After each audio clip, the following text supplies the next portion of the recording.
In the tranquil neighborhood of Plantation Pines, Florida, where the moon cast eerie shadows and the night air was thick, lived a 73-year-old retiree named George.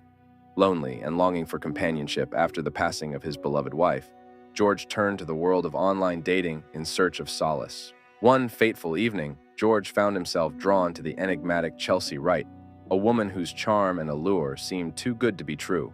Little did he know, their rendezvous would plunge him into a nightmare beyond comprehension. As George arrived at the bar they agreed upon, his heart pounded with excitement. Chelsea greeted him with a warm smile, her eyes sparkling with mischief. After some time chatting and flirting, Chelsea suggested continuing the date at her place. Chelsea led the way in her car, but as they cruised through the darkness, George couldn't shake the feeling that something was amiss. His unease only grew when Chelsea pulled over to the side of the road, claiming she needed to pick up a friend who was stranded nearby. Reluctantly, George followed Chelsea's lead, his senses on high alert. As they approached the stranger standing by the roadside, George's instincts screamed at him to flee, but it was too late. Without warning, the stranger turned on George with a savage ferocity, striking him with a metal object again and again. George fought back with all his might, but the attacker's blows rained down upon him with relentless force.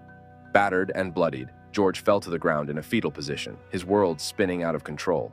As he lay gasping for air, his assailant rifled through his pockets, snatching away his wallet before disappearing into the night with Chelsea.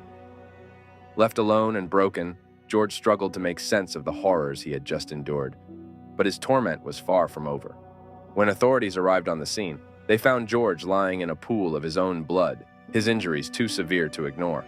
Rushed to the hospital, George clung to life by a thread, his body battered and bruised beyond recognition.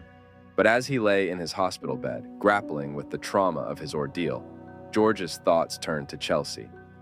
Where was she in his moment of need? Why had she abandoned him to face his attacker alone?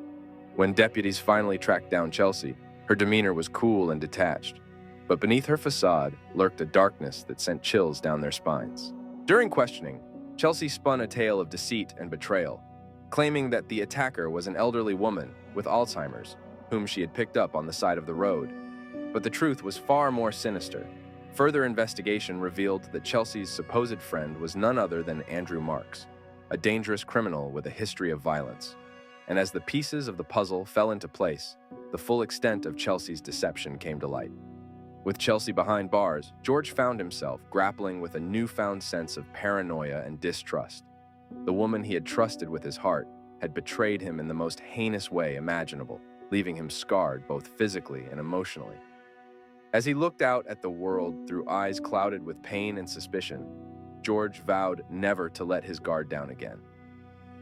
For in the darkness of Plantation Pines, where secrets lurked behind every corner, trust was a luxury he could no longer afford.